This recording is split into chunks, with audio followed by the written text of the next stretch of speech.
Meu nome é Thiago de Araújo, para quem está aí e não me conhece, sou um dos responsáveis pela Criativa Ideias e a gente tem feito aí algumas lives bem bacanas e hoje a gente vai falar sobre autismo em tempos de quarentena com o Thiago Abreu, que tem o diagnóstico do TEA, transtorno espectro autista, tá? Neto. Ei, Olá, Thiago!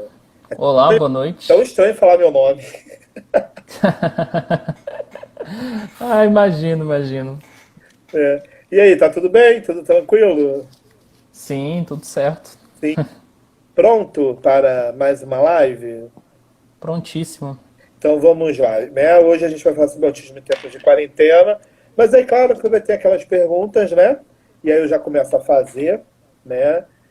Como é que foi o seu diagnóstico? Como é que você Uhum, soube? Que eu acho que é bacana para a gente começar a entrar no sim. assunto enquanto as pessoas ainda vão entrando, né? Você É descobriu, sempre a pergunta de descobriu, apresentação. não é? Né? Mas é a curiosidade, acho que de todos, quando Sim, alguém vai conversar com um sim, autista, mas como foi seu diagnóstico? Foi já sim. adulto, foi adolescente, foi criança, e aí você e sua mãe enfrentaram todas aquelas nuances, né, que o diagnóstico precoce acaba tendo ou não? Acabou que a vida, você descobriu caminhos e foi driblando aí as dificuldades, ou não? Então, meu laudo oficial é de 2015. Eu tinha acabado de completar 19 anos. E ele veio após um processo de investigação que durou aí mais ou menos um ano. Então começou com uma psicóloga que avaliou essa hipótese, conversou com minha família, aplicou alguns testes e ela falou, olha, faz sentido. Ela escreveu um relatório e mandou eu procurar um neurologista. Esse neurologista, como equipe multidisciplinar, fez todo um processo, fiz exame de eletroencefalograma, ele tive algumas consultas. E aí, depois de um tempo, ele chegou à conclusão e em seguida me laudou, então, com síndrome de Asperger, né, que agora com o CID-11 vai tudo ser integrado dentro do transtorno do espectro do autismo. Mas isso não significa que eu não tinha traços, né, durante a infância. Então eu tive um processo de infância até um pouco atípico. Então eu comecei a andar um pouco mais tarde, comecei a falar um pouco mais tarde e eu aprendi a falar depois que eu entrei na escola. Entrei na escola com 2 anos e aí depois eu desenvolvi fala. E tive a vida acadêmica em termos de notas normal, mas poucas habilidades sociais, né, dificuldade de interação, e aí isso acabou me levando ao diagnóstico aí no final da adolescência e início da vida adulta. Depois do diagnóstico em 2015, eu comecei a participar de forma mais ativa na comunidade do autismo. Na verdade, quando eu tinha já a suspeita, né, lá em 2013 eu já participava dos grupos, ficava acompanhando as discussões para ver se aquilo fazia sentido. Então de 2013 para cá, já tenho 7 anos que eu estou dentro da comunidade do autismo e em 2018 eu fiz o podcast Introvertendo com mais uma galera aí que também tem o diagnóstico de autismo e nós já estamos há 2 anos e 2 meses na ativa. Mas aí não se ofenda talvez com a palavra, como eu vou colocar aqui. Mas você se achava estranho no sentido de, peraí, tem alguma coisa. Porque para você procurar uma comunidade autista, você tinha alguma coisa ali que enxergava em você ou não. Ou tipo assim, não, Sim, sim, com certeza, né? E isso fica, na verdade, mais óbvio no processo escolar, porque eu, particularmente, a mim mesmo, eu não me achava estranho, né? A estranheza que era era pro percebida em outro. mim era primeiro aplicada pelas outras pessoas. É sempre Então, neurotípico, né? Que a gente tem que ser. Porque a sociedade meio que quer colocar a gente sempre numa caixinha, né? Você tem que ter sim, alguma coisa, né? Você tem que ser masculino ou feminino, você tem que ser hétero ou homo, você tem que ser. E se você não se encaixa, né? Aqueles sim. olhares. E aí começam os estereótipos também, né? Então, em certa medida, eu era taxado de individualista. Eu tinha dificuldades em construir relações, né, sociais, mas as pessoas, principalmente os professores e coordenadores, achavam que era eu que era individualista e não queria essas interações. Então, assim, eles não conseguiam compreender isso no processo escolar e eu também não conseguiria me entender. Então, todo esse processo, é claro, acabou gerando vários problemas, né? Bullying, minhas notas começaram a cair no ensino médio, e aí eu comecei a ter algumas dificuldades nesse sentido, e foi isso que me levou a pensar que eu poderia ter depressão. Hum. E aí, lendo um pouco sobre essas coisas, transtornos na internet, acabei chegando ao autismo, que para mim no início não fazia sentido, mas depois que eu fui entrando nos grupos e nos fóruns, aí começou a fazer sentido. Tem uma pergunta aqui da Mila, que ela perguntou se você não tinha estereotipias. Então, a verdade é que estereotipias, estímulos, essas coisas, eu sempre foi uma das características que eu tive mais dificuldade de perceber. Então, assim, eu nunca tive, de certa forma, movimentos repetitivos clássicos. Então, o que poderia ser chamado de estereotipias e instintos que eu tinha e ainda tenho é, por exemplo, quando eu estou muito empolgado, quando eu estou muito animado com alguma coisa, eu fico andando, dando voltas. Quando eu falo no telefone, eu fico andando em quadrados. A minha forma é um pouco isso.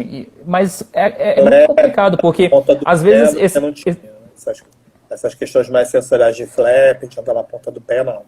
Então, é complicado porque, assim, no meu caso, né, eu particularmente, eu não tenho uma ciência muito clara desse comportamento. Então, às vezes eu tô fazendo e eu não percebo, né? Ontem eu estava fazendo uma gravação de um episódio do Introvertendo que vai sair em agosto, e aí depois que eu tô ali na chamada, na conversa, eu percebi que eu tava assim. E eu não estava percebendo, eu percebi isso depois. Aí eu falei, opa, já estou fazendo isso há um tempo, mas eu não estava percebendo. Então, por isso que eu tenho dificuldade um pouco ainda de falar sobre isso. E tem uma outra aqui que foi como foi aí você foi para uma psicóloga porque você achava que estava com depressão, alguma coisa no Não. Na verdade, assim, quando eu procurei a psicóloga, ela já trabalhava com autismo e era justamente para avaliar essa hipótese de autismo, que ela discordava a princípio, né? Ela achava que poderia ser um TDAH, alguma outra coisa, mas aí quando ela foi aplicando alguns testes, por exemplo, de reconhecimento de emoções, algumas coisas bem específicas mesmo do autismo, e eu começava a errar tudo dos testes que ela aplicava, ela falou, opa, faz sentido. Aí ela conversou com um colega meu de trabalho para saber como é que era o meu comportamento no dia a dia do trabalho. E aí ele mandou um áudio de 14 minutos e ela chegou à conclusão, não, muito provavelmente você é sim, então vamos passar você para o neurologista.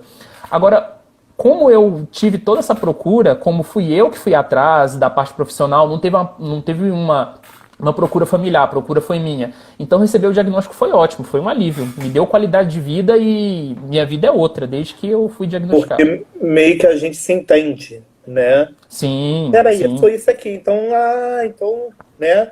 Então tudo acaba meio que fazendo sentido, né? com certeza. Todas as dificuldades que tinha lá no passado e que, óbvio, né? Você falou do bullying, então com certeza você Sim. deve ter ouvido palavras, frases que marcaram, te magoaram, te feriram. E não só palavras, tinham agressões físicas também, às vezes, o que era bem complicado, né, de uma forma geral. A Karine perguntou com a idade, eu fui diagnosticado com 19, em 2015. Eu tinha acabado de ingressar na universidade. E aí, como é que foi esse processo para a sua família? Porque Muito tranquilo, porque assim, na verdade, minha família não sabe muito bem o que é autismo. Mas assim, eles sempre perceberam que eu fui uma criança diferente, né? Que eu sou um adulto diferente, mas é tão comum assim dentro de casa, a gente já está tão acostumado que não é um problema assim de uma forma geral. Então, é, também vou ser sincero, né? Assim, desde que eu entrei na comunidade do autismo, eu entrei de forma independente, então esse assunto a gente não conversa. Então também tem uma parte minha também que não falo muito sobre o assunto, né? Então aí fica um pouco complicado também dialogar sobre isso. a professora compartilha. Ela botou hoje, pós-diagnóstico, como é que você se sente? Hoje eu me sinto muito bem, eu tenho uma vida bem autônoma, eu trabalho, eu sou formado já em jornalismo e eu tenho uma compreensão melhor sobre mim e também faço parte, de certa forma, do ativismo na comunidade do autismo localmente, né? Eu moro em Goiânia, Goiás, então eu posso dizer que hoje minha vida é muito boa, assim, no geral. E você tem uma empresa, é isso? Não, eu trabalho numa startup. Você trabalha com o que? Eu trabalho numa startup de tecnologia que fica em Porto Alegre, no Rio Grande do Sul. Eu trabalho à distância a maior parte do tempo, às vezes eu viajo para Porto Alegre. E nessa empresa a gente desenvolve plataformas de streaming. Então, por exemplo, tem o Spotify, tem o Deezer, né? Então a gente tinha a nossa plataforma brasileira e a gente também desenvolve aplicativos para outras empresas, conteúdos relacionados à música e agora podcasts. E o Introvertendo é um desses desses projetos que estão dentro da Super Play and Company, que é a empresa que eu trabalho hoje. Entendi. Tem mais aqui. A Mila perguntou se você não falou primeiro língua estrangeira, se você falava. Não, na verdade eu tenho uma imensa dificuldade em aprender língua estrangeira. Até hoje eu estou apanhando para aprender no inglês. Eu levei 2 anos para conseguir passar na prova de proficiência para o mestrado. Então, aprender novas línguas é uma questão difícil para mim, Entendo. porque eu tenho muito pouco interesse, para falar a verdade. Eu sempre fui uma criança que ficava assim, não, para que eu vou aprender língua estrangeira? Eu vou valorizar a minha língua nacional. E aí eu tinha esse pensamento fechado, rígido, e isso só me prejudicou depois. E eu tenho esse pensamento até hoje. Para que eu tenho que fazer? Eu vou fazer um mestrado aonde? No Brasil. Para que eu tenho que aprender inglês ou espanhol? Vou fazer um doutorado aonde? No Brasil. Para que eu tenho que aprender uma outra língua fora que eu já aprendi para o mestrado? Que tem que ter Uhum. francês. Para que, gente? Eu estou no Brasil, não estou na França. Ok, entendo que a gente tem artigos que são em inglês. Dependendo do seu ponto de estudo, você tem que aprender italiano, como, né? Uhum. Algumas cadeiras pedem. Mas para Uhum. que, sei lá, foge ao meu pensamento. Concordo com você. Tem mais aqui que eu passei. Ana Gostando já foi.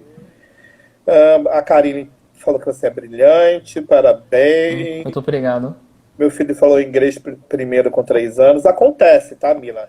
Não É, necessariamente, gente, todo autista vai se descobrir, vai falar, vai ser igual ao outro.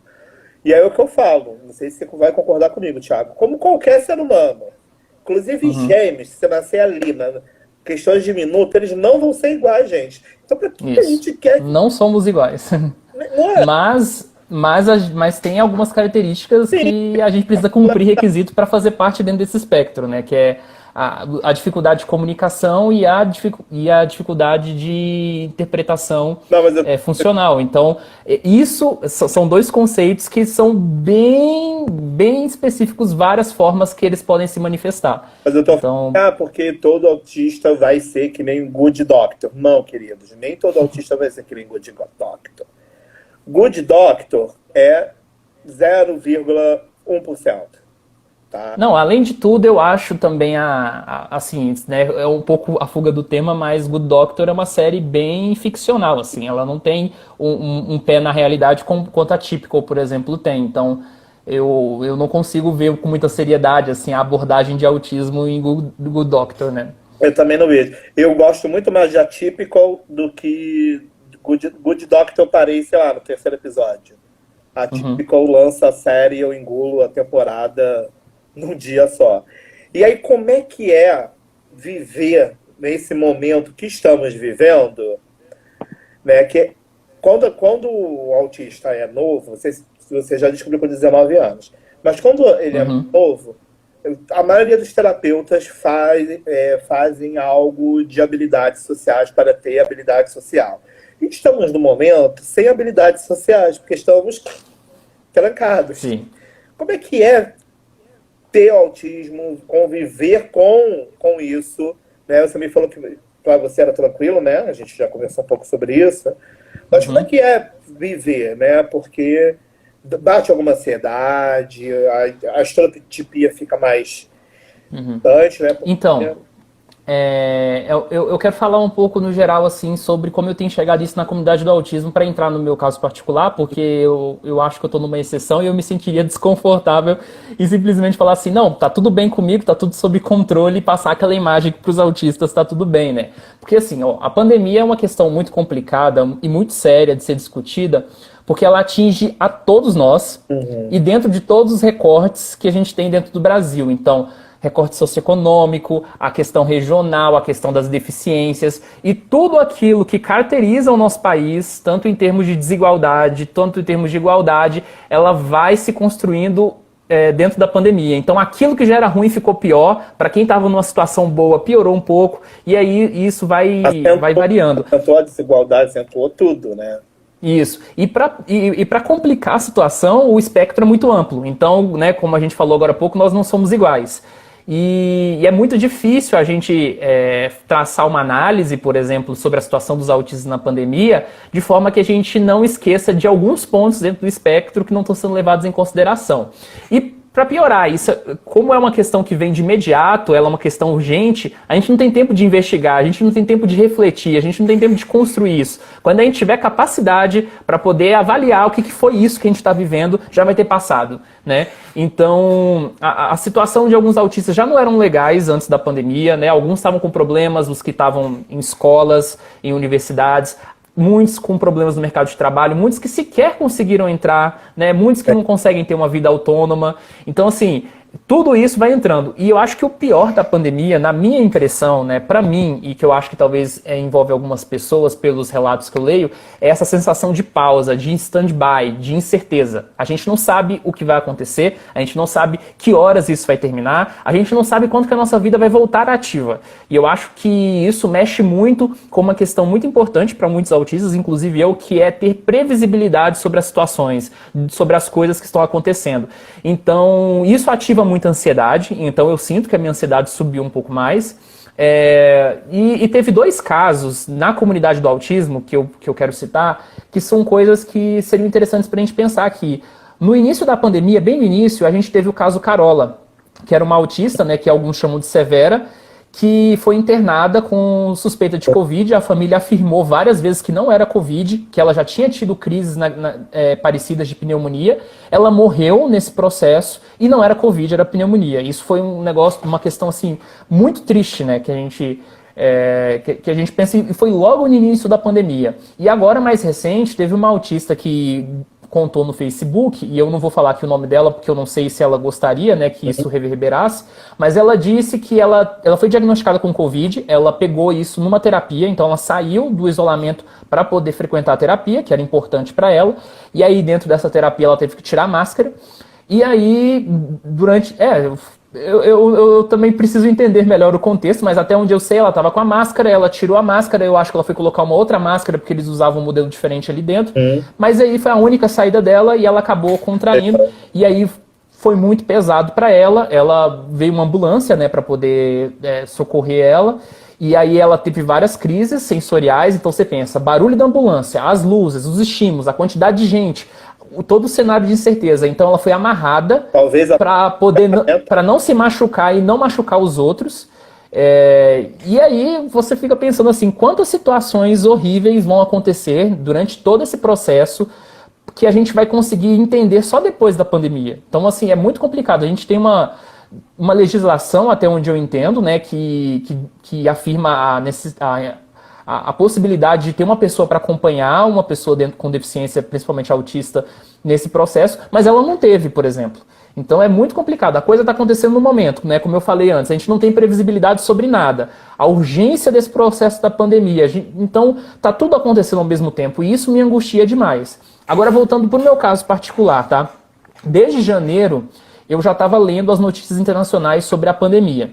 E isso quando estava só na China, e eu já estava preocupado. Eu comentava isso com alguns amigos meus, e aí eles falavam, não, isso não vai chegar não, fica tranquilo, porque a gente já teve gripe aviária, né, que nunca chegou aqui no país, né, o caso da MERS, eu acho que é o nome, né, que teve na Coreia, nunca veio para cá. O último caso maior... Isso, o maior caso aí foi H1N1, que eu lembro na época que não foi tão grave assim, que a gente meio que manteve a vida normalmente. Então, eu carregava esse medo e eles não acreditavam muito. Quando a situação chegou no Brasil, eles ainda achavam que era só uma gripe. E aí, foi naquele momento ali, final de fevereiro, início de março, que eu pensei, eu vou resolver minha vida, tudo que eu tenho para fazer pessoalmente, eu vou resolver agora, porque vai ser o resto do ano desse jeito. E aí eu comentava isso com alguns parentes, falava assim, não, vira sua boca pra lá, vai ser só 1 mês, 2 meses. Eu ficava, não, gente, isso não vai passar tão cedo. E aí chegou março, E aí eu já tinha essa consciência e eu já tinha estratégias também para poder conseguir lidar com tudo dentro de casa. Eu trabalho pela internet já tem muitos anos, então só na atual empresa vai fazer 3 anos agora em setembro. A empresa que eu trabalho já tinha se estruturado para fazer trabalho remoto, todo mundo da empresa desde o ano passado. Então, nesse início, nós não fomos afetados. E todo mundo aqui em casa começou a seguir de uma forma bastante rígida. Então, meu irmão, por exemplo, eu tenho um irmão de 10 anos, ele começou a assistir às aulas online. Minha mãe é autônoma, ela trabalha de casa também, então ela pôde continuar trabalhando com certos cuidados. Então, a nossa vida se alterou, mas de uma forma que não que eu posso dizer que eu tenho um certo privilégio. Porque, por exemplo, eu não moro em apartamento, eu moro numa casa comum, então tem quintal, dá para eu poder andar, dá para ter esse movimento. E eu fico muito pensando assim nas pessoas que moram em apartamentos, as pessoas que moram em grandes cidades, em grandes Eu metrópoles. penso nas E pessoas que moram em kitnet e que sim, as pessoas que e que é tipo São Paulo, janela com janela, que você não vê nem a sim. rua. Nossa, E as famílias de 5, 6 pessoas que moram nas comunidades em uma casa numa sem kitnet infraestrutura. também, talvez, Então, né? 2 cômodos, é 3. Então isso é muito complicado, mas eu que estou nessa situação favorável, digamos assim, eu estou me sentindo muito afetado. Então esse cenário de incerteza está mexendo muito comigo, está mexendo muito com o meu emocional. Eu sou uma pessoa que costuma trabalhar demais. Eu há muitos anos eu sempre estou fazendo vários projetos e tal. E isso sempre foi uma forma também de me manter produtivo, me manter ativo. E durante essa pandemia eu vi a necessidade de dar uma como é que eu poderia dizer, para dar uma desacelerada, sabe? Então, uma coisa que eu comecei a fazer caminhada do quintal, estabeleci uma rotina, então todo fim de tarde eu coloco um podcast para tocar e ando 1 hora dando voltas, etc.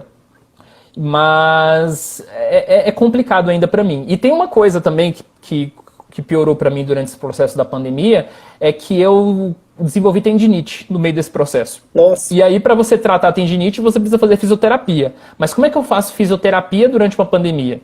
Então, assim, isso é uma coisa que está me incomodando eu muito, tinha porque pensado. as minhas mãos, elas estão muito ligadas às coisas que eu gosto de fazer, que é principalmente escrever e editar áudio, né, que eu faço o introvertendo. E a tendinite tem tirado esse prazer, sabe? Então, é uma das coisas que atualmente tem mais me angustiado com relação à pandemia, que é o seguinte: a gente não está cumprindo, né, como país, de uma forma geral, o isolamento, Nem e aí as fala de pessoas que precisam você. sair para cumprir as urgências, para procurar um atendimento médico, para fazer uma cirurgia, essas pessoas não estão podendo fazer porque elas correm o risco de pegar Covid e morrer. Então eu tenho que ter essa paciência comigo. Eu tenho tentado fazer alguns exercícios com a mão para poder postergar isso, mas conforme esse cenário tá andando, eu tenho medo até de isso continuar até o ano que vem, sabe? Então é muito E complicado. você foi na rua alguma vez? Durante, Durante a durante esses pandemia? durante esses 5 meses já, né? Eu saí uma vez que eu tive que pegar uma encomenda na rua, que eu me arrependi completamente, porque assim, ou era eu receber em casa e pagar R$ 25 de frete dentro da própria cidade, ou era eu buscar. Aí eu pensei assim, eu só vou buscar rapidão e não vai dar nada. E aí foi a primeira vez que eu saí, foi no final de maio. E aí, nesse dia, eu cheguei à conclusão de que eu não ia sair mais de jeito nenhum. Que eu cheguei no local onde eu ia fazer a busca da encomenda e tinha um cara extremamente raivoso que não queria cumprir o isolamento, não queria fazer o distanciamento das filas, e ele quase começou a brigar comigo, assim, porque o dono ali da loja, né, onde as pessoas iam entrar, ele estava restringindo a entrada das pessoas, e aí ele estava chegando perto de mim, eu falei assim, olha a linha ali. E aí ele falou assim, você tá com medo do corona, não sei o quê, e aí eu não falei nada, e ele ficou com raiva e foi embora.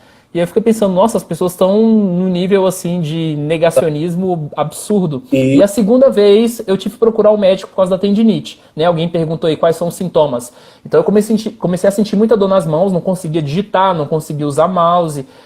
Às vezes essa dor, né, quando a tendinite evolui, ela passa pro braço, pode chegar até aqui na coluna. Então às vezes eu vario, às vezes eu sinto a dor só na mão, que é o pior. Às vezes a dor tá aqui e aqui eu consigo trabalhar ainda e usar a mão normal. Então é isso que vai acontecendo. Eu tive que procurar um médico, eu relutei bastante em sair de casa, mas eu tive que ir, fiz uns exames, e aí o médico disse que não tinha nada, né, visível nas mãos. Minha mãe tem tendinite também, quando ela fez o exame também não deu nada. E aí ele me recomendou fazer fisioterapia, mas como é que faz, tem né? uma bolinha aqui. Eu trabalhei muito em call center, lá no início da vida. Aham. Então, criou um Sim, carocinho, tanto ficar, e, né? sim. E só com ultrassonografia que você dependendo, consegue ver. Tem uma pergunta aqui, e concordo com você, as pessoas estão estranhas na rua. Eu precisei ir na rua essa semana. Eu já estava já uns 70 dias sem sair. Nisso, eu ia uma vez no mercado, mas depois Uhum. nem mais isso eu fui. Passei a comprar online. E a gente sem máscara, a gente com máscara aqui no queixo. Sim, Eu fui numa farmácia, aí você vê que às vezes o cara compra, né, os EPIs para os funcionários, né, mas eles tava de máscara e tava de face shield, né, na drogaria. sim. Ele levantava o face shield para falar com você. Qual é a lógica disso? Ué, face shield é uma barreira entre eu e você, querido. Então, gente vem em cima de você no mercado, por isso que eu parei de ir ao mercado, né? Você vai pegar um arroz, Sim. tem duas, três pessoas querendo pegar o mesmo arroz que você em cima de você. As pessoas não Nossa, é um sabem o absurdo. termo distanciamento. Eu acho que Sim. elas estão Por isso aqui em tão. casa, assim, a gente não, aqui por perto não tem entregas assim, né? Então a gente vai no supermercado. Só que assim, nós escolhemos os horários mais absurdos para não dar muita gente. Então minha mãe faz compra às 7 horas da manhã. Ela vai no horário que abre, que não tem quase ninguém indo no supermercado e faz as compras, porque se a gente ir nos horários normais, tá cheio, tá fervilhando de gente. E não tem restrições para entrar no supermercado. Porque assim, não sei como é que são nas grandes cidades, né? Goiânia já está a nível de metrópole já, Aqui, mas aqui em Goiânia é o seguinte, você tem fiscalização nas áreas nobres da cidade e aquilo que não é nobre, as pessoas não cumprem rigidamente. Tem a fiscalização fica rodeando as regiões da cidade, dá multa a alguém no dia seguinte eles vão para outra região e o pessoal reabre de novo e finge que nada está acontecendo. aqui no Rio também. Eu precisei acompanhar uma pessoa hoje no laboratório que ela foi fazer uma ressonância magnética. Porque mudou de cabeça, né? Uhum. A dor de cabeça foi Sim, aumentando num ponto que todo dia uma pessoa não aguenta mais. Então precisou ir. O laboratório não barrou ninguém. Tipo assim, tava lotada a recepção. Eu fiquei do lado de fora, mas assim, surreal, surreal. Tem uma pergunta sim. aqui, ó, que lá antes, quando você não conseguia se comunicar verbalmente, qual era a sensação que você sentia? Irritabilidade, grito, disruptivo? Certo. Então, essa pergunta eu não consigo responder com facilidade, porque eu comecei a falar com 2 anos e depois disso eu fui completamente verbal. Então eu não lembro da fase Tem quando eu não dificuldade falava, com né? não? Amanda. Sim. E aí a pergunta é se você usava alguma medicação. Não sei nem se você chegou a responder hoje. Tá. Não usei nenhuma medicação antes do diagnóstico. Eu só usei medicação de 2017, não, de 2016 até 2018, quando eu estudava na universidade e estava fazendo tratamento, né? Que nessa época eu recebi um CID de depressão. Mas aí depois eu recebi alta também e hoje em dia eu não tomo nenhuma medicação. E tinha uma pergunta que era em relação ao atendimento que você respondeu, que eu anotei aqui, e a outra era se você tinha alguma questão relacionada ao sono, como alguns autistas têm, né, de questão Uhum. de Ah, ter insônia. é até engraçado ver essa pergunta porque a gente gravou semana passada um episódio sobre isso que vai sair daqui a 2 semanas. Né? Muitos autistas costumam ter distúrbio do sono, que é algo que eu não tenho de uma forma geral. Só que na época da graduação, né, que eu fazia esse tratamento, eu tinha um pouco maior dificuldade para poder ter um sono mais pesado, demorava para cair no sono. Quando caía no sono já era muito tarde, tinha que levantar cedo, ficava o dia inteiro cansado. E aí, nessa época, eu até tomei algumas medicações. Tomei mirtazapina, que é um antidepressivo que ajuda a regular o Uhum. sono. Tem algumas pessoas que viram zumbis, né, tomando ela, mas para mim funcionava muito bem. Só que eu acabei engordando bastante. Mas eu tomei Zolpidem, né, que é um dos medicamentos para falta de sono, mas para mim não funcionava. Mas depois também que eu formei, meu sono normalizou. Eu sou muito regrado em horários para dormir. Então, quando dá 10, 11 horas eu já estou deitado e 7, 8 horas eu já estou de pé de novo, assim, num dia comum, né, de Ai, uma forma geral. que inveja, porque eu 4, 5 é o meu normal. Mas eu dormir. assim, eu tenho alguns rituais para dormir, né? Então, por exemplo, o meu quarto fica totalmente escuro, né? Eu uso cortina. Eu tento evitar muito a luz do computador, porque isso tira o sono. Às vezes eu tenho que tomar banho para conseguir entrar no clima para dormir. Mas fora isso, eu não tenho grandes problemas. Alguém tinha feito uma pergunta antes sobre. Agora eu esqueci, mas era uma pergunta que eu estava na ponta da língua para responder. Do que? Eu vi da medicação, da tendinite, se Ah, você era dormir tendinite. Alguém bem. tinha perguntado se a tendinite piora com frio. A questão é que aqui em Goiânia não faz frio. Então, assim, estamos em inverno e agora todo dia deve estar fazendo uns 25 a 30 graus durante o inverno. Então, frio aqui praticamente não existe. Tem alguns dias, assim, que milagrosamente chega a 10 graus, 8 graus, mas muito raro mesmo. 25 graus aqui no Rio é frio. A gente 20 já é inverno, inverno que a gente põe bota, põe cachecol, porque aqui no Rio é 60 graus à sombra, né?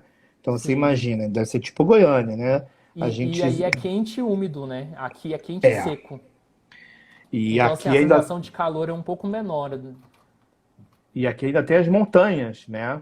Que Sim. o vento do mar, né, que deveria arejar a cidade, né? E aí você constrói um monte de prédio alto, não deixa que o, né? Não sei se você conhece Salvador. Salvador é maravilhoso, venta a cidade toda Não, porque só tem conheço só o várias. Rio. Salvador é tipo o Rio, né? É quente também, só que ela venta, porque não tem aqueles prédios colados um no outro, né? Você Uhum. tem prédios, você tem alguns vãos, né? E aí isso faz com que ventile a cidade, né? Alguém tinha perguntado da tendinite também.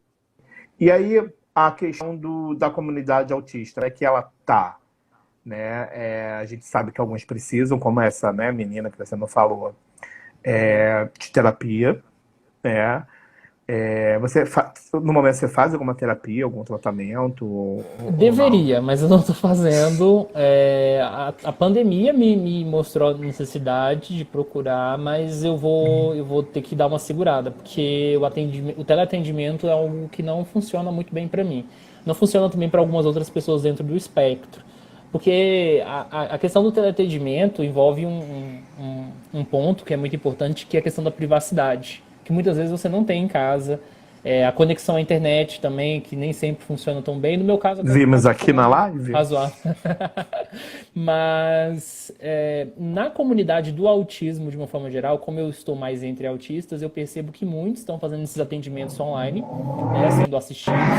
Quem estava bem antes da pandemia está conseguindo se ajustar. Quem Uhum. estava mal está pior, de uma forma geral, pelo menos das pessoas que eu conheço. E a minha preocupação daqui para frente vão ser os casos de depressão. Eu acho que vai ter muita gente desenvolvendo depressão, mesmo as pessoas que estão conseguindo cumprir o isolamento, porque esse tempo prolongado de isolamento não vai fazer muito bem às pessoas, imagino eu, assim, do meu senso comum. Uhum. Então, é algo Eu que acho eu que acho que nem pode acabar pulando. só. Eu acho que nem só depressão. Toque, porque acho que de tanto a gente higienizar as coisas, a gente vai ficando um pouquinho paranoico, né? Em lavar a mão toda hora, em lavar a fruta, em lavar o pano, lavar. Você tem que lavar, você tem que limpar, esterilizar, e põe o sapato, tira, né? Sim, Uma ansiedade, né? Para quem já tem. Eu também. A ansiedade é que às vezes vai no teto e eu tenho que ter alguns repertórios comportamentais. Ou a gente cai no chocolate para poder dar uma amenizada, a dopamina poder fazer o trabalhinho dela certo ali, para a gente não sim. surtar. E também sou um pouco privilegiado, porque eu tenho uma varanda, não moro numa casa, mas eu tenho uma Ah. varanda, então dá para eu ver a rua, pegar um sol, respirar, meio que me sentir fora de casa, né? Eu Mas acho acho que que se eu é morasse isso. num apartamento assim, eu teria um medo de varandas, porque eu ficaria pensando assim que o vírus está circulando pelo ar. Não fala isso pra mim, gente, que aí já quer criar noia na minha cabeça, gente. O meu Não, mas primeiro se você mora andar. longe de hospital, não tem problema não. Moro longe de hospital. E minha rua não é aquela rua principal. A minha rua é uma rua de meio que de passagem. Então não Aham. tem muito movimento de carro, ônibus. Não. Mas eu acho que acho que toque, depressão, ansiedade, eu acho que vão. Eu acho que os consultórios de psicologia vão precisar se preocupar não só com autistas, mas com a família deles também, né? Sim. Porque eu vejo, eu tenho algumas mães no meu Facebook, e foi como você falou, quem já estava, né, mal, tá pior ainda, Uhum. né? Então, você Todo falou que mundo dentro você de casa, convivendo não é. 24 horas por dia. E aí a gente sabe de, né, enfim, de realidades de mães que são sozinhas, com. Eu conheço uma mãe que tem gêmeas autistas, meninas, elas não verbalizam, então tá puxado, e aí ela sai para andar com as meninas à noite, né? Uhum. Porque aquilo regula ela, você falou que você caminha, né? E aí é Sim, o que é uma das coisas que eu vi que tem algumas mães aqui, é o que eu indico, você, qual é o pior? É seu filho desregular e aí, enfim, né, causar todo algum problema, ou você dá a volta no quarteirão, como sua mãe vai às 7 horas da manhã no mercado, qual é o horário que tem menos gente na minha rua, no meu quarteirão? É às à 6 da noite. manhã? Pega ele às 6 da manhã, dá uma volta no quarteirão, né? Quem tem carro, quem tem a possibilidade de um carro, pega o Sim, carro, dá uma volta, quem acho que é até um pouco mais seguro que você está dentro do seu carro, né, Uber, gente? Porque aí, né, você aí. já põe ali algumas. Você já coloca um pouquinho mais alto a possibilidade de pegar o vírus. Mas se você tem Sim. um carro, a possibilidade você pega e faz essa circulação com o seu filho. Tinha uma pergunta aqui. Falou que em São Paulo tá 13 graus. Ai, gente, que saudade de Nossa, São sonho. Paulo. Aqui deve estar uns Saudade. 20 e poucos agora. Sonho, eu peguei 9 graus em Curitiba. A temperatura mais baixa que eu peguei no último ano foi em Porto Alegre, quando eu estava lá em junho, né? Eu fui participar de um evento do Dia do Orgulho Autista lá e estava fazendo uns dias, estava fazendo 12, 11, 10. Teve uma vez que eu estava em Porto Alegre que fez 6 graus. E aí eu, saindo do aeroporto de Porto Alegre, no aeroporto de São Paulo, no aeroporto de São Paulo tava bem frio, assim, dava pra ver pela janela. Eu tava sentindo calor em São Paulo porque já tinha dado a variação de A temperatura variação. de Porto Alegre. A Aí Tiara quando eu cheguei em Goiânia botou. tava muito quente. Goiânia e Rio, você é surreal. O calor. Sim. Você é engraçado. Você já São Paulo é aqui do lado, 6 horas. Já é uma outra realidade.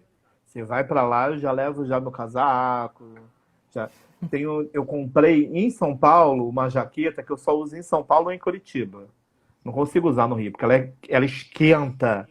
Aqui o nosso inverno, aqui é pullover, é aquele crochê fininho, só para Sim. dar uma agasalho e olhe lá. Eu tenho um casaco aqui que eu só uso em Porto Alegre.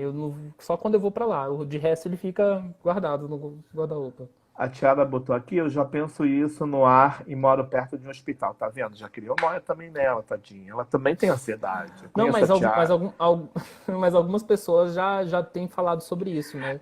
Eu Sobre. vi uma reportagem que por isso que a gente tem que usar máscara, tá, meus amores que estão vendo essa live? A gente precisa usar máscara, porque quando a gente usa máscara, a gente tapa as gotículas que quando a gente fala, a gente não vê, mas a gente solta no ar. Por isso a gente tem que usar máscara, porque a gente já é uma barreira para justamente não soltar no ar essa gotícula, tá?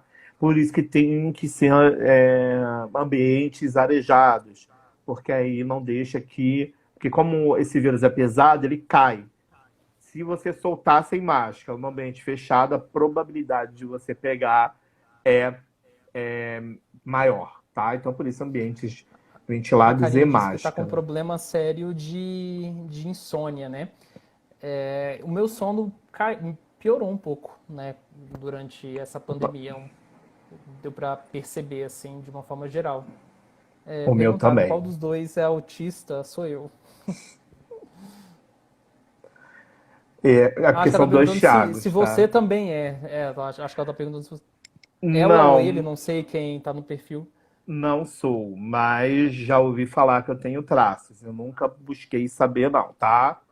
Teve um palestrante, que eu não vou citar o nome dele, porque eu não sei também se ele gostaria que eu falasse, que ele escreve sobre autismo, e eu vejo gente conversando que eu tenho muito problema sensorial. Uhum. Eu demorei, por exemplo, roupa apertada, não gosto, nada que aperte meu corpo.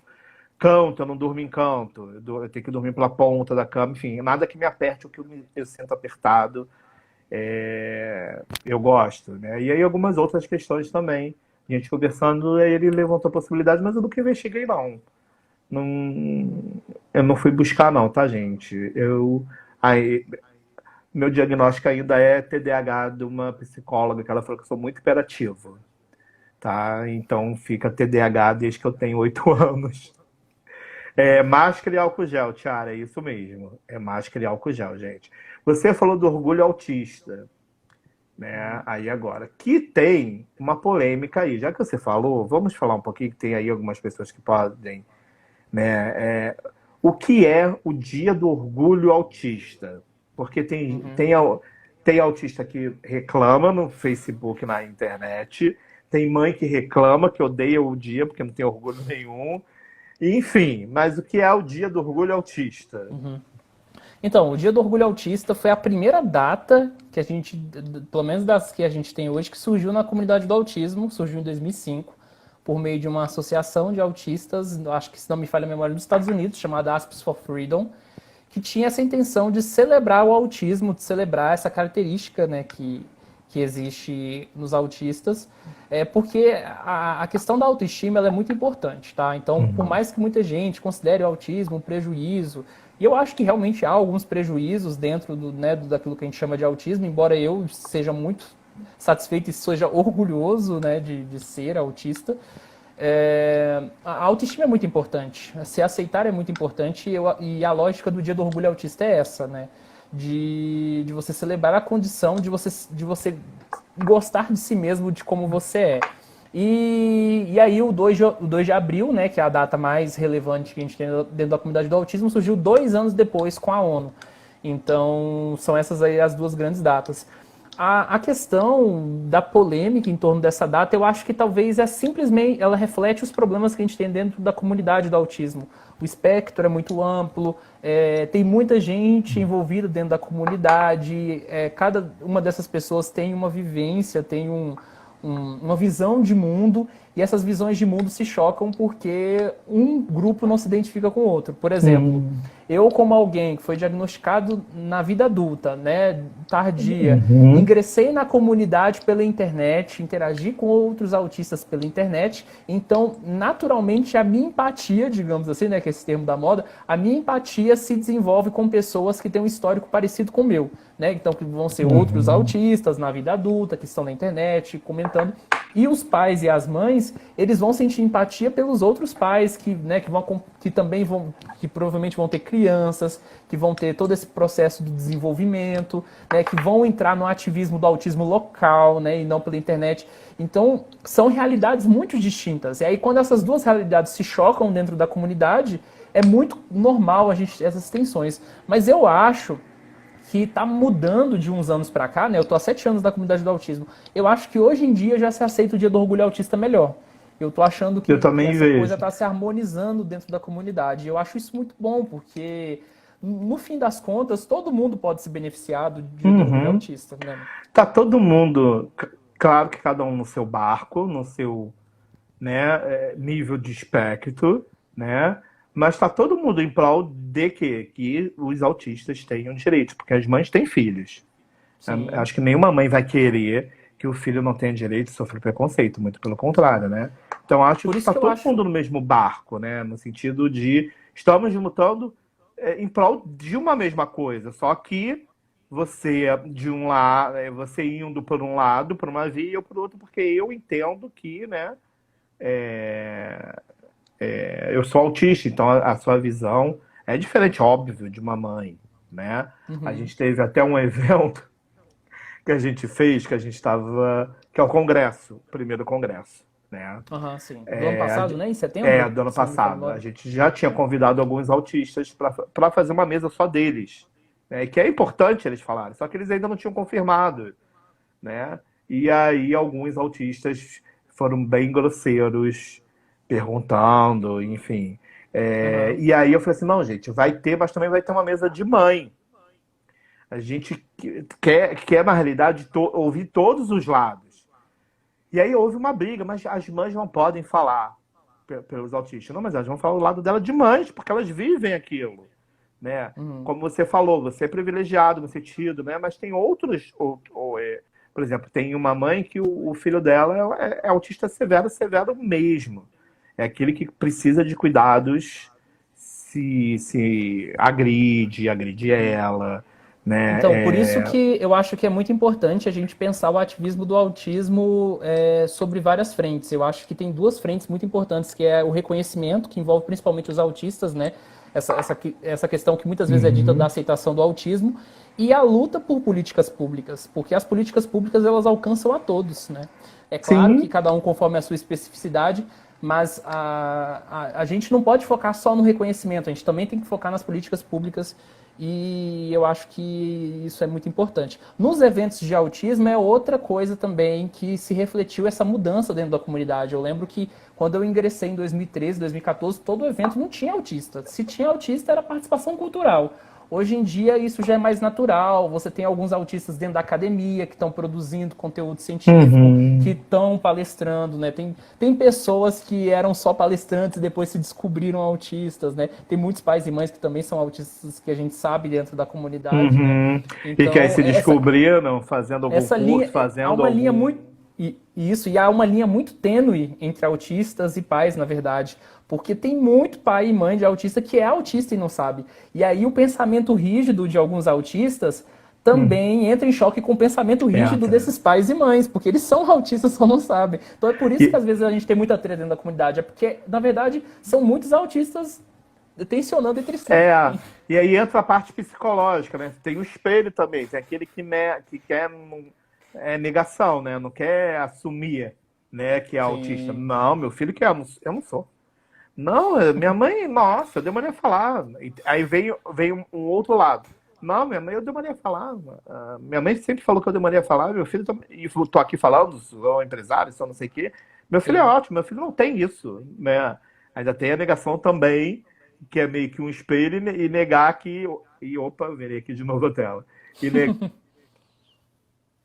e negar que ele também é, né? Sim. Não sei se você viu na época a reportagem no Fantástico que tinha, né, o pai acabou descobrindo o autismo do filho depois o próprio autismo depois que descobriu o autismo do Sim. filho, E isso é né? muito comum. Porque Tem uma integrante do Introvertendo que ela é mãe de 5 filhos. O filho mais velho dela é Asperger e ela recebeu o diagnóstico de autismo depois que ela já lidava com ele, né? E hoje ela, mãe e filho, com o diagnóstico. Então isso é bastante comum de uma forma geral. E eu acho que isso vai se tornar mais intenso e as pessoas vão entender isso com mais naturalidade quando chegar o CID-11. Acho que o CID-11 vai resolver metade, pelo menos no mínimo metade dos problemas que a gente tem dentro da comunidade do autismo. Para será? mim, na Porque minha falaram que, avaliação. falaram que o DSM ia resolver e piorou. Mas o DSM, É ele para não tem vender aplicação no remédio. Brasil, então eu acho que isso também dificulta. Mas assim, eu talvez eu esteja sendo romântico demais, mas eu acho que a partir de 2022 a gente pode resolver a grande parte dos nossos problemas, a gente pode acabar criando outros, mas eu acho que pelo menos essas discussões correntes que a gente tem atualmente vão se resolver, Uhum. porque o CID-11 ele é mais básico e mais intuitivo também, à medida que a gente percebe ali, Uhum. né, as E eu acho que os diferenças. terapeutas também precisam abrir esse olhar, né? No Sim, sentido de. E a gente já fala muito, né? A gente, como criativo, eu sou psicopedagogo e brinquedista, e atendo autista de diversos níveis, né? E tem adolescente, eu atendo é muito engraçado. Eu atendo um autista de 60 anos numa nossa, que escola. interessante. Não é uma escola, na realidade a gente chama de espaço pedagógico, eles são internos, né? Porque eles, enfim, são sozinhos na vida. E aí eu atendo ele, trabalhando a parte lúdica, fazendo essa estimulação cognitiva com ele, já que ele tem 60 anos também, né? Então a gente Sim, precisa fazer. E é engraçado, no sentido das realidades, né? E aí o terapeuta também precisa estar preparado nesse sentido, de sim, peraí, não é só olhar o paciente autista, né? É olhar também a família e, às vezes, tentar entender que o tratamento só vai funcionar para vocês em algum tratamento seja psicológico ou de integração sensorial, se também a gente começar a ajudar essa mãe ou esse pai que às vezes está lá com os dois pés no TEA, Com certeza. né? Inclusive, tem algumas associações hoje em dia que fazem, terapias, né, em grupo de autistas, em Uhum. grupos de pais e mães, em grupo de irmãos de autistas, que muitas vezes também ficam desassistidos. Né? Às Sim, vezes ali os pais eles ficam tão preocupados com aquela criança de desenvolvimento diferente das outras crianças e as outras se sentem um pouco excluídas do processo. Então, essa temática, principalmente quando se fala de autismo no desenvolvimento, no processo da infância, tem que ser olhado para a família de uma forma integral, né? e o atípico mostra isso, né? A irmã, Sim, né? Que eles ficam, às vezes tão focados no menino, que já é até um adulto, né? Porque ele já tá ali 18, 20 anos, né? Agora eu não lembro sim. qual é a idade Lutando para dele. ter a autonomia dele ali. É, e aí tem uma hora que ela meio que, opa, mãe, tô aqui, né? E às vezes algumas besteiras que seu filho, para quem é mãe que tá aí, seu filho neurotípico, o irmão, né, desassistido faz, que é para chamar atenção, que é justamente para falar assim, mãe, ó, tô aqui Eu também, existo. né? Não é só minha irmã, meu irmão, né? Você tem outros filhos, né? Deixa eu ver se tem alguma pergunta que alguém escreveu alguma coisa aqui. Ah, não, só falou oi. Boa noite. Ah, o Artraven falou em inglês. I speak Spanish, Spanish is so good content like Portuguese speak autism. So I'm learning Portuguese. No inglês é maravilhoso, tá, gente? SCIS, tá? E de séries que a gente vê, né? Netflix ajuda muita gente a saber o nosso Sim, vai inglês. sair, inclusive, agora dia 22, né, uma chamada Amor no Espectro, acho que é o nome, que é uma série barra documentário que vai passar aí Uhum. relacionamentos entre autistas. Eu vou assistir por curiosidade, mas um desafio muito grande, né, quando a gente fala de obras culturais sobre autismo, é que quando você vai produzir qualquer tipo de conteúdo midiático, né, desde a um filme, uma série ou até uma reportagem, você precisa fazer um recorte. E esse recorte é Uhum. muito difícil de ser encaixado dentro do espectro de uma forma geral. Então, por exemplo, se a gente pegar ali Good Doctor e Atypical, o que eles fizeram para tentar retratar todo o espectro? Eles fazem ali algumas cenas que apresentam outros autistas em diferentes contextos para tentar mostrar que o espectro é mais amplo. No caso de Atypical, tem aquela terapia em grupo, né, Uhum. que na verdade é uma terapia entre autistas Asperger, vamos usar com bastantes aspas, e no caso de Good Doctor, você tem episódios especiais que tem autistas. Tem um autista que ele está o tempo inteiro tendo crise, e ele, até onde eu me lembro, ele é não verbal, e tem um outro episódio que tem até a participação de um autista ativista dos Estados Unidos, que eu esqueci o nome dele. Ele fundou o primeiro fórum de síndrome de Asperger, o Alex Eu Plank, lembro, também lembrei. não. E aí Poder ele guardar aparece nome como é complicado. o Alex Plank aparece como ator. Ele é tipo, ele vai pro hospital junto com uma menina que é autista também. E essa menina é tipo companheira de quarto deles, mas eles são Uhum. quase namorados e eles não são. E ele aparece como personagem aí. E aí achei muito curioso, assim, como a Good Doctor, nesse sentido, dialogou com a comunidade do autismo local, né? No caso do Reino Unido. Então, é dessa forma que as séries, os conteúdos meio que aproveitam. Mas ninguém fica satisfeito no final, essa é a verdade, né? Ninguém, nem Quem, pai, quem, nem mãe, nem autista, nem. quem é autista, né, geralmente quem é autista Asperger, digamos assim, como eu, costuma dizer, e eu já vi muita gente falando, que o que é mais mostrado, por exemplo, nos meios midiáticos, é autismo severo. Aí eu converso com o pai e uma mãe e eles falam assim, porque na TV só mostra autismo leve. E eu acho muito Leve. engraçado. Um fala exatamente o oposto do outro. E a verdade, pelo menos do que eu percebo, é que tem várias representações. É que a gente presta mais atenção naquilo que a gente tem mais interesse, né, de uma forma Uhum. geral. Então a gente quer que apareça mais aquilo que a gente quiser. Então, por exemplo, às vezes a mãe ou o pai que tem um filho que é Asperger vai querer que apareça mais Asperger nos conteúdos. Então é mais ou menos isso.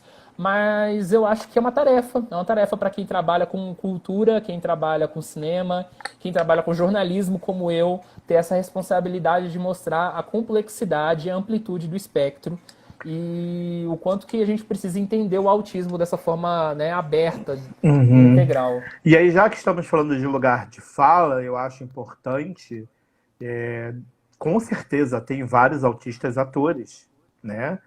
Sim. Pegá-los para fazer esses papéis. Eu acho que também é importante para representatividade, para lugar de fala, né? A Para gente tem um mostrar. dos melhores atores, né, que a gente já teve no cinema, vivo, né, atualmente idoso, que é o Anthony Hopkins, Uhum, que fez Silêncio dos Inocentes, venceu o Oscar e é de Westworld hoje, né, que é uma das séries que ele uhum, apareceu mais recentes, e ele é fantástico, assim, ele é um cara fantástico. sensacional. E E aí eu quando eu acho que. conheci o trabalho dele, ele ainda não tinha o diagnóstico. E aí quando ele foi diagnosticado, eu fiquei impressionado, assim, de uma forma geral. E aí tem uma pergunta aqui. The Big Bang Theory também é ótimo. Tem o Sheldon, adoro. Eu Eu não não gosto gosto muito, dessa não. série, tá? Desculpa, Assim, eu, Elizabeth. eu Eu não não, gosto, eu não não é nem o muito. personagem, a série em si toda, eu Aham. não gosto. Eu gosto de Então, Friends. eu também não gosto, mas eu não costumo criticar porque muitos autistas gostam, mas eu não acho uma boa representação. Assim, o personagem em si, ele não é oficialmente declarado autista, né? Muita gente considera o Sheldon como um personagem autista, mas se fosse confirmado canônico como personagem autista, eu diria que seria um desserviço, porque ele é um personagem feito para as pessoas odiarem ele. E eu acho que isso Você acha o quê? Que é um reproduz personagem muito estereótipo. muito caricato, é muito. É porque, assim, eu penso que existem duas formas de você fazer humor em um tipo Uhum. de conteúdo midiático, né? Você tem, por exemplo, a possibilidade de você construir situações engraçadas e você rir junto com o personagem. E tem a forma de você construir humor que você ri do personagem porque você acha ele um bobo ou porque você acha ele arrogante. E eu acho que o personagem do Sheldon ele reproduz muito esse estereótipo, sabe? Isso acaba me lembrando muito a infância, quando eu era rotulado de arrogante, etc. E eu acho que o personagem Sheldon ele é feito meio para isso. Na verdade, também o Sheldon ele é um exagero de um outro personagem muito conhecido na cultura pop, que é o Spock, né, de Star Trek, Uhum. que é um personagem que é estritamente racional, que ele nega o seu lado emocional, mas ele tem uma dificuldade de lidar com as suas emoções. E tanto é que teve uma época que o pessoal chamava a síndrome de Asperger de síndrome do Sr. Spock, por causa do personagem de Star Trek. Então é uma Personagem. inspiração muito forte dentro da Talvez também autoestima. não tenha uma consultoria de algum autista. Não sei, tá, gente? Eu estou aqui jogando porque eu Sim, não mas, vejo a mas série. os próprios roteiristas da série, eles negam que o personagem seja autista. Mas aí você tem características do autismo ali, isso é Uhum. inegável, mas eu acho que elas são colocadas ali não pra você achar o personagem impressionante, mas muitas vezes pra... Tanto é que muita Pra- gente tem raiva do personagem. Então, por isso que eu não acho um bom serviço. Ah, perguntaram se eu acho que o Bill Gates é autista. Eu tenho uma posição meio controversa entre os autistas, porque eu detesto Virei aquela de coisa novo. da gente falar, fazer, como é que fala? Especulações em torno de características autísticas de pessoas que não são confirmadas. Porque a gente começa a trabalhar, porque isso trabalha muito com o estereótipo do autista gênio, né? A gente só especula Uhum. o autismo de alguém se essa pessoa for muito brilhante, a gente constrói aquela ideia. E eu acho que isso é uma forma de preconceito, porque isso exclui os autistas que têm uma inteligência normal ou deficiência intelectual. A gente tem que lembrar que o espectro é muito amplo. Então, mas assim, E fora uma isso, grande né, fora essa parte tem questão, deficiência intelectual, né? sim, e fora Nem isso, eu também não acompanho muito o trabalho do Bill Gates, né? Muita gente gosta dele, acha ele um cara sensacional, mas eu não consigo reconhecer com muita facilidade essas Ó, questões do autismo porque eu não A acompanho muito o Tiara trabalho. botou que o último filme do Anthony foi Dois Papas. Eu ainda não vi, Sim, tá? eu Eu ainda também não não assisti, vi. Eu não. preciso ver, tá, gente? É porque nessa pandemia eu tô menos produtivo, tá? Então eu estou colocando meus livros que eu já lia, tentando colocar eles em dia. De 6 só consegui colocar dois, que já estava já no fim. Uhum. E algumas séries que eu já vi, eu estou terminando para a temporada. Você falou, É, fala. Pode não, falar. eu só ia falar que durante essa pandemia eu tô tentando dar uma lida de algumas coisas, mas eu também tô com bastante dificuldade. Tô Eu tô com largando o livro pela dificuldade. metade. E... Tem um livro que eu já tô há um mês, para você ter noção. E é um livro fininho assim, tá?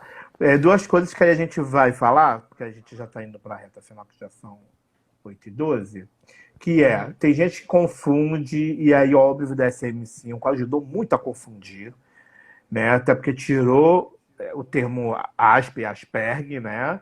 E colocou um autismo leve. Então, tem gente que coloca vocês tudo no mesmo saco. Autismo leve, Asperger. É ou não é, ou é mais ou menos, ou o CID-11 vai ajudar a gente a desenrolar esse novelo. Então, o CID-11, no meu entender, ele segue os padrões do DSM-5 até um certo ponto, né? Porque as categorias dele é um pouco diferente. Que eu lembro ele eu sei que é alguma coisa de déficit na linguagem funcional e na comunicação, eu acho. E aí vai variando, né? Ou com sem, ou com pouco, ou com muito prejuízo. E tem essas várias subcategorias. E eu acho que varia também E, se verbaliza, se não e isso. verbaliza. E como assim no Brasil a gente utiliza o CID, né? E comparando com o CID-10, eu acho que isso vai virar uma confusão danada. Porque, por exemplo, né? A palavra do médico, muitas vezes, ela entra nesse processo de avaliação. Então, às vezes, o profissional ele não sabe muito sobre autismo, mas acha que porque só a criança verbaliza, ela é Asperger. E talvez a criança, dentro do novo CID, ele não estaria ali entre o que seria considerado Asperger, né?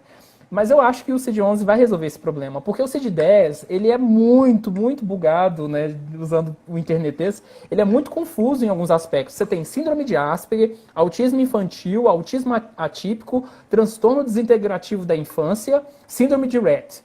Então, assim, são muitos nomes, muitas subcategorias para você lidar.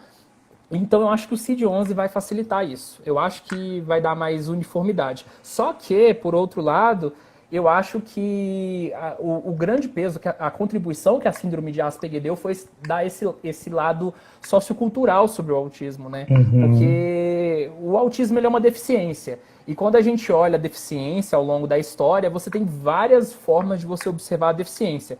Você pode observar a deficiência sob uma perspectiva biomédica, você pode olhar a deficiência sob uma perspectiva social, você pode olhar a deficiência sobre várias óticas. E eu acho que a síndrome de Asperger, junto com todas as outras pontas de autismo, ela dá uma visão biopsicossocial sobre a deficiência. Então a gente tem as questões genéticas, a gente tem as questões psicológicas que a gente, né, que são inatas a nós, e nós temos as questões sociais que a gente envolve dentro da sociedade. E eu acho que o CID-11 vai integrar isso com mais facilidade. O que a gente precisa, talvez, em certa medida, é um olhar mais para os critérios diagnósticos do que o rótulo do autismo leve, autismo moderado, autismo severo. Né? Eu acho Até que a gente porque, está caminhando para esse caminho.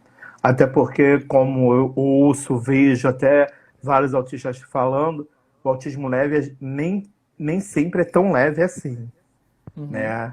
Tem também Sim. aí um, né? E como é que tá na comunidade autista o CID-11? Eles receberam bem? Como é que tá esse processo? Eu percebo que a maioria dos autistas que comentam sobre o CID-11, né, porque nem todos comentam, então geralmente quem comenta eu acho que é quem está interessado, porque isso só vai figurar daqui a 2 anos, mas quem está comentando está falando bem. Né? E eu também tenho gostado bastante da perspectiva que o CID-11 vai dar para a gente de uma forma geral. Até acesso a direitos, porque as pessoas ainda têm uma noção social de que a pessoa com síndrome de Asperger não tem os mesmos direitos que uma pessoa que recebeu o CID de autismo. Então isso tem vários problemas. Eu já fui até recusado em concurso público por causa disso, e eu acho que isso vai resolver Nossa. bastante. Alguém perguntou lá em É, cima o sobre se Rayman. autismo seria considerado neurodiversidade ou deficiência, pelo que eu entendi. Na minha concepção, são as duas coisas, né? A ideia de neurodiversidade ela surgiu na década de 90, né? Ela representa o quê? A visão de que todas as questões, né, que envolvem o cérebro, de uma certa forma, elas são acontecimentos biológicos e elas ocorrem na sociedade desde antes de existir o diagnóstico de autismo, existiam autistas, e que isso não deveria ser visto necessariamente como algo 100% negativo. E eu entendo que a visão de neurodiversidade não exclui a visão de que o autismo é uma deficiência no sentido legal, porque a lei do autismo de 2012 ela, né, diz isso. E a gente tem que entender que o conceito de deficiência, né, que a gente tem hoje, principalmente nas organizações públicas e com base na ONU, é uma visão que a deficiência é uma mistura daquilo que é biológico do indivíduo com o ambiente, com a interação com o ambiente. Então isso significa que vai ter situações que as minhas dificuldades elas vão falar mais alto e vai ter momentos em que as barreiras da sociedade vão acabar falando mais alto. E o que vai determinar isso é a junção desses elementos. E alguém falou sobre Rayman. Rayman, hoje em dia, muita gente fala mal de Rayman, mas eu acho que o Rayman, nesse sentido, é um pouco injustiçado, porque antes de existir Rayman, quando eu leio sobre a história do autismo, o autismo era visto como uma sentença de morte. Rayman pode ter trazido estereótipos e trouxe, isso foi negativo, que foi aquela ideia do autista gênio, mas por outro lado, ele começou a desconstruir essa ideia do autismo como uma tragédia, como uma sentença de morte. Então, quando a gente olha Rayman com as lentes que a gente tem hoje, com a visão que a gente tem sobre o autismo hoje, obviamente ele está ultrapassado, mas para a época foi um avanço brutal. Né? Então a gente não pode ser... a gente tem que ver o contexto da época, né? Isso, a gente não pode ser anacrônico, né, de certa forma. É que nem a polêmica do Vento Levou, né? Que excluíram o filme lá do Amazon, lá da plataforma da Eu nunca Disney, assisti o Vento Levou. Eu já assisti, mas 5 vezes, eu gosto. E aí excluíram o filme por ser racista, enfim, né? Só que naquela época, aquilo era permitido. Até porque o filme de época. Né? Eu acho que é a mesma coisa que você 10... fazer filme sobre escravidão e não poder ter uma cena de chicotada, digamos assim. Porque naquela época...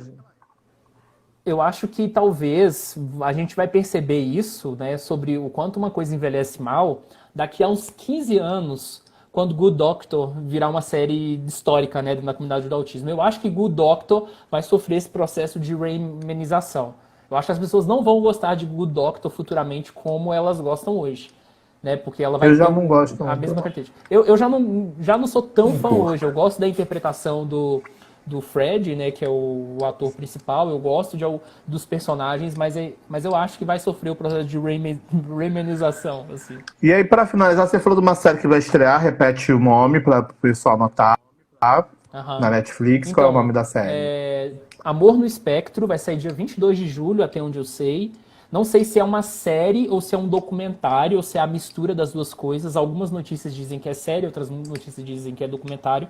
Mas eu quero assistir porque eu achei curioso. Vai contar a história de vários autistas construindo relacionamentos. Eu não sei se é relacionamento entre autistas ou se é autistas com pessoas comuns, né? Então, mas eu acho que e relacionamentos, Thiago? Como é que fica o coração nessa quarentena? O meu maior problema, assim, eu tava até conversando isso num episódio sobre relacionamentos que a gente gravou no mês de junho, né? Você já teve algum relacionamento amoroso? Tá num relacionamento? Eu estou num relacionamento e, assim, no Introvertendo tem muita gente que está em relacionamento, né? E aí, todos, de uma forma geral, estão sofrendo porque a amizade você conversa pela internet, né? Agora, a questão do relacionamento amoroso, você tem uma questão física que não tem como resolver. Então, por exemplo, no Introvertendo tem 2 pessoas que namoram, que é o Luca e a Mariana. E aí eles ficaram 4 meses sem se ver, e aí eles tiveram que fazer todo um protocolo entre eles para eles conseguirem se ver pessoalmente, sem que eles estivessem expostos. E aí eles ficaram 1 semana juntos e agora eles já estão afastados de novo. Então isso mexe muito com o emocional do pessoal, isso afeta a rotina. É uma questão complicada, assim, de uma forma geral. Todos da equipe são autistas ou não?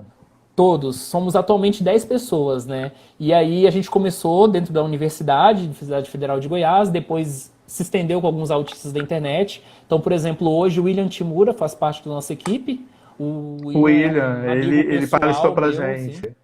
Isso, ele é sensacional, eu estive com ele em Porto Alegre, e aí teve um momento que eu ia fazer o convite para ele, porque ele já participava recorrentemente, às vezes, como convidado, e aí ele mesmo veio com a proposta, porque muita gente cobrava dele de falar sobre autismo em podcast, e a gente começou a fazer juntos. E aí tem muita gente de diferentes estados, então a nossa ideia é ser um podcast variável, com muitas visões, com pessoas de diferentes regiões, e muitas vezes nem todo mundo concorda um com o outro, mas a gente coloca ali aquelas ideias na mesa e debate. Como todo humano, né? Como todo ser humano, como todo ponto de vista. É isso, gente. Quero agradecer o Thiago pelo carinho e estar aí com a gente. Ele é um dos palestrantes do Congresso Autismos, que a gente está esperando essa pandemia aí para ver o que a gente vai fazer. Esse congresso vai acontecer online, esse congresso vai acontecer presencial, a gente ainda está esperando prazer, porque, né, a gente precisa da segurança tanto dos palestrantes, nossa equipe, nossa Sim. de quem está assistindo, e a gente quer fazer um evento bacana, como a gente fez ano passado também. Obrigado, Karine. Ó, a Karine botou, amei essa live, parabéns aos dois Thiagos. Gente, é muito Ah, muito estranho chamar obrigado. Thiago, parece que eu estou me chamando. É isso, obrigado, querido, abraço, se Eu que agradeço, cuide, foi um tá prazer. bom? Quem não conhece o Introvertendo, ouça a gente lá nas plataformas digitais. E se alguém quiser conversar comigo, eu tenho um Twitter, o Thiago Abreu, é só procurar lá. E qualquer coisa também aí, procura o Introvertendo, manda mensagem nas DMs, que sou eu que respondo geralmente. E é Thiago sem H, tá, gente? Tá? Não Isso, sem H. confunde com o meu, que é com H, não. Thiago Abreu sem H. Tá bom, Isso.